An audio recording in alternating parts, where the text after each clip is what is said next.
Good morning, Clive Pida.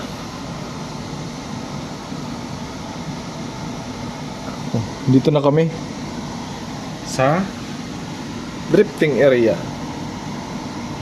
Pagi sa labas. Pagi-pagi. Tingnan nyo.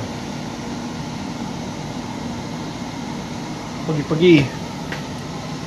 Nasa mamayang gabi pa kami darating dun sa maglo-loading sa Lithuania.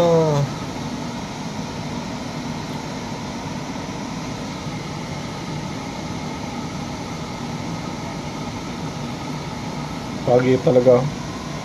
Kaya may mga lights may naka-on yung lights. Tapos yung radar. Kasi delikado pag ganito baka may ibang barko. May radar naman pero delikado. Kaya ganun, bantay sarado sila sa taas. Wala kasi sila dito. Nandito ako sa CCR. Sige. Ingat lahat guys. Keep safe always. Thank you. Bye bye.